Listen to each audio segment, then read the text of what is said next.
Hello, teacher. Okay. The Selfish Giant by Oscar Wilde. Every afternoon, as they were coming from school, the children used to go and play in the giant's garden. It was a large, lovely garden with soft green grass. Here and there over the grass stood beautiful flowers like stars, and there were 12 peach trees that in the springtime broke out into delicate blossoms of pink and pearls, and in the autumn bore rich fruit. The birds sat on the trees and sang so sweetly that the children used to stop their games in order to listen to them. How happy we are here, they cried to each other. One day the giant came back. He had been to visit his friend the Cornish oak and had stayed with him for 7 years. After the 7 years were over, he had said all that he had to say, for his conversation was limited, and he determined to return to his home castle. When he arrived, he saw the children playing in the garden. "What are you doing here?" he cried in very gruff voice, and the children ran away. "My own garden is my own garden," said the giant.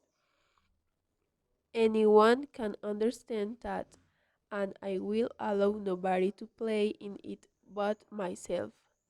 So he built a high wall around it and put up a notice board.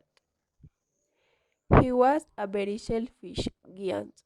The poor children had now nowhere to play. They tried to play on the road, but the road was very dusty and full of hard stones, and they did not like it. They used to wander round the high wall when their lessons were over, and talk about the beautiful garden inside. "How happy we were there," they said to each other.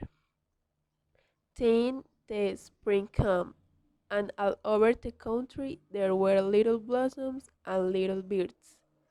Only in the garden of the selfish giant it was still winter. The birds did not care to sing in it as there were no children, and the trees forgot to blossom. Once a beautiful flower but is hid out from the grass, but when it saw the notice board it was so sorry for the children that it slipped back into the ground again, and went off to sleep. The only people who were pleased were the snow and the frost.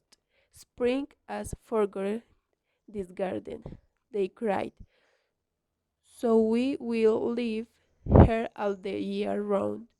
The snow covered up the grass with her great white cloak, and the forest paint and all the trees silver. Then they invited the north wind to stay with them, and he came. He was great in force, and he roared all day about the garden, and blew the chimney pots down. "This is a delightful spot," he said. "We must ask the hall on a visit." So the hike came. Every day for 3 hours he rattled on the roof of the castle till he broke most of the slates, and then he ran round and round the garden as fast as he could go. He was dressed in grey, and his breath was like ice. I can't understand why the spring is so late in coming," said the selfish giant. as he sat at the window and looked out at his cold gray garden. I hope there will be a change in the weather.